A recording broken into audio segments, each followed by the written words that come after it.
ഇതാണ്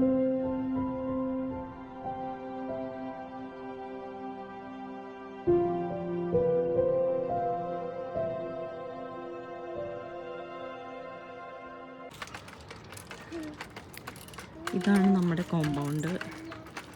ഇവിടെ ഇപ്പോൾ സമയം ഒരു 2 മണിയാവാൻ പോകുന്നു. ഞാൻ പക്ഷേ വെളുപ്പിനൊക്കെ രാവിലെയൊക്കെ ഭയങ്കര ഐസ് പോലത്തെ വെള്ളമായിരിക്കും. ഇപ്പോഴും ഐസ് പോലത്തെ വെള്ളമാണ്. പക്ഷേ നമ്മൾ സ്വിമ്മിംഗ് പൂളിൽ പോകുന്നുണ്ട് ഇപ്പോൾ 2 ദിവസമായിട്ട് ഡെയിലി. അതുകൊണ്ട് സ്വിമ്മിംഗ് പൂളിൽ പോവാണ്. ഇത് സെയിൻ്റെ ആർട്സ് ടീച്ചറിൻ്റെ വീടാണ് കേട്ടോ, തൊട്ടപ്പുറത്ത്. So this is the swimming pool. ഇവിടെയാണ് സ്വിമ്മിംഗ് പൂൾ. ഞാൻ പക്ഷെ ഒരുപാട് നേരം നടക്കില്ല, എപ്പോഴും ഐസ് വെള്ളം തന്നെയാണ്. തുറക്കുന്നു, ഇങ്ങനെ വരുന്നു. പണ്ട് നമ്മളവിടെ വരുന്നു. നമ്മൾ സ്വിമ്മിംഗ് പൂളിൽ പോയപ്പോഴാണ് നമ്മൾ ആ സത്യം അറിയുന്നത്.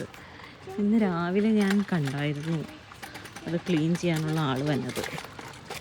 പക്ഷേ അൺഫോർച്ചുനേറ്റ്ലി ഞാൻ അതിൻ്റെ കാര്യം ഓർത്തില്ല. അവിടെ നിന്ന് ക്ലോറിനിട്ടേക്കുമായിരുന്നു. അപ്പം ഇനി